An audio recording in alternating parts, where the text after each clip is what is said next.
नमस्कार, मैं विश्वंभरा भारती एक बार फिर कुछ प्रेरणादायक विचारों की कड़ी के अंतर्गत एक और कड़ी के साथ आपके सामने उपस्थित हुई हूँ। और आज मेरे विचारों का विषय आपके लिए है जिज्ञासा। कौन सी जिज्ञासा? महर्षि वेदव्यास जी ब्रह्म सूत्र का प्रथम सूत्र लिखते हैं, अथा तो ब्रह्म जिज्ञासा।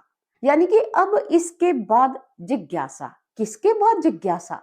वो कहते हैं कि जब आपको इतना अनमोल ये शरीर मिल ही गया है, इस शरीर को मिलने के बाद एक जिज्ञासा जीवन में जरूर होनी चाहिए।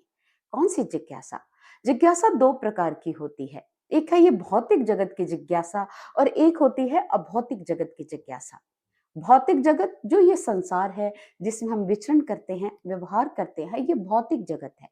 लेकिन जो इस संसार से नहीं जुड़ा, जो इस संसार से परे का विषय है, जो लौकिक नहीं अलौकिक है, अभौतिक है, जो अपार्थिव है, वो उस जगत की बात कर रहे हैं। आइए पहले बात करते हैं भौतिक जगत की जिज्ञासा किसे कहते हैं। भौतिक जगत को समझने के लिए आपको एक उदाहरण बताते हैं। एक है अमेरिका के रहने वाले बेन नामक व्यक्ति, जिसने आकाश में बिजली को चमकते हुए देखा। वो ये जान गए थे कि ये बिजली कितने लोगों पर गिर चुकी है और कितना विनाश ला चुकी है। और उनके मन में एक प्रश्न ने जन्म लिया, इस बिजली में ऐसा क्या है जब ये गिरती है तो व्यक्ति मृतप्राय हो जाता है? यानी कि जो आकाश में तड़ित है, जो चमक रहा है, वो क्या है? विद्युत धारा है। और इसका आविष्कार करने के लिए, इसको समझने जानने हेतु उन्होंने क्या किया? तूफान और आंधी भरा दिन था, उसमें उन्होंने हवा में उस आकाश में पतंग उड़ाने का निर्णय लिया। लेकिन उस धागे के साथ उन्होंने धातु निर्मित एक चाबी लगा दी। जैसे पतंग हवा में उस तूफान में उड़ रही है और बिजली जब चमकी उस चाबी के संपर्क में आई, तो उसी समय बेन को झटका लग गया। बेन जान गए कि जो उनका संदेह था कि इस आकाशीय बिजली में विद्युत धारा है, वो अब प्रमाण सहित सिद्ध हो गया था। लेकिन अब इसका निराकरण भी तो चाहिए था, तो उन्होंने एक लाइटनिंग रोड का निर्माण किया। बड़े बड़े शहरों की बड़ी बड़ी इमारतों के बिल्कुल सेंटर पॉइंट पर आप एक लाइटनिंग रोड देखते हो, वो इसी बिजली के गिरने से रोकने के लिए लगाई गई है। इसी बेन को बाद में बेंजामिन फ्रैंकलिन के नाम से जाना जाता है। अर्थात जितने भी भौतिक जगत में ये आविष्कार हो रहे हैं, ये भौतिक जिज्ञासा के अंतर्गत ही आते हैं। दूसरा है अभौतिक। आइए इस उदाहरण को एक छोटे से दृष्टांत से समझने का प्रयास करते हैं।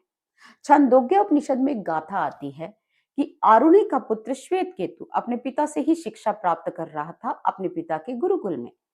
तो उसने अपने पुत्र को कहा, पुत्र मुझे जो आता था मैंने वो सब तुम्हें शिक्षा दे दी है। बस ये बात सुनते ही पुत्र अभिमान से ग्रसित हो गया, वाह, मैं तो ज्ञानी हो गया।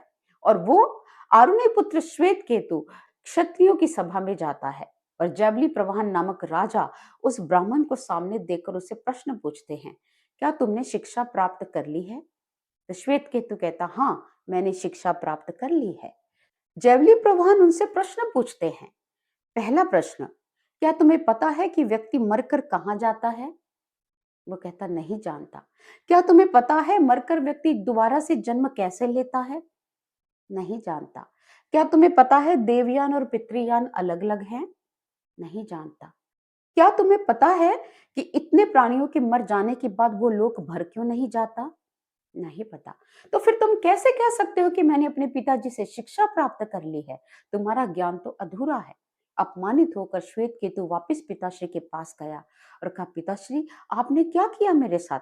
आप तो कह रहे थे कि मैंने तुम्हें संपूर्ण शिक्षा दे दी है, लेकिन उन राजा ने मुझसे जो प्रश्न पूछे, मुझसे एक भी प्रश्न का उत्तर नहीं दिया गया।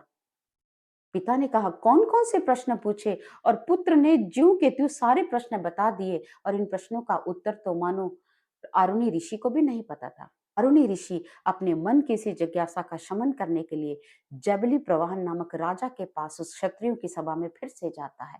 वो क्षत्रियों की सभा नहीं थी, वो तो ब्रह्म ज्ञानियों की सभा थी। और वहां जाकर अरुणी अपने मन की जिज्ञासा उनके सामने रखते हैं और अपना हृदय का पात्र प्रस्तुत करते हैं कि वो ज्ञान जो आपने पाया है, जो जिज्ञासा ईश्वर को जानने की मेरे अंदर पैदा हुई है, अपने ज्ञान से शांत कीजिए। और तब जैवली प्रवाहन नामक राजा, जो ब्रह्म विद्या से संपन्न था, जिसको ईश्वरीय जगत का ज्ञान था, अभौतिक जगत की जानकारी थी, जो ईश्वर के लोक को जानता था, वो समस्त जानकारी अपनी शरण में आए हुए श्वेत केतु के पिता आरुणि को भी दे दी। इसलिए जो जानकारी हमारे पास इस जगत की है वो सफिशिएंट नहीं है। तभी महात्मा बुद्ध जी ने कहा, अप्पा दीपो भव, अपना दीपक भी प्रज्वलित करो।